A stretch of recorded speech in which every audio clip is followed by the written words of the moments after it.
Itanyo kan rebut pulau Tanyo dia. Disingkil. Dia dah cuak Andaman mentang. Ya. Kan tahu. Maha jaga Pulau Randu becok India.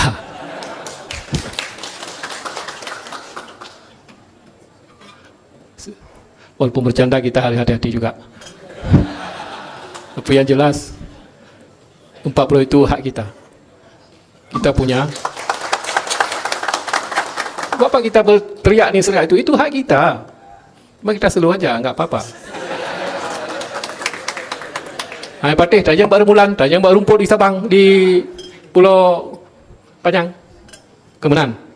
Tapi intinya, kenapa sekarang berebut 4 pulau itu? Tahu tak? Itu kandungan energi, kandungan gas sama besar di Andaman.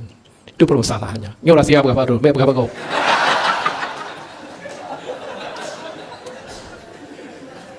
Tapi insya Allah pada hari ini kita bersyukur dengan doa-doa ulama.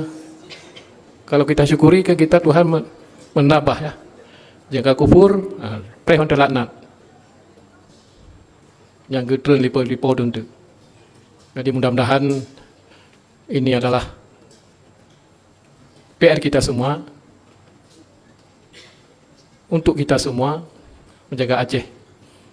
Dan saya yakin dan percaya bahwa Aceh lebih maju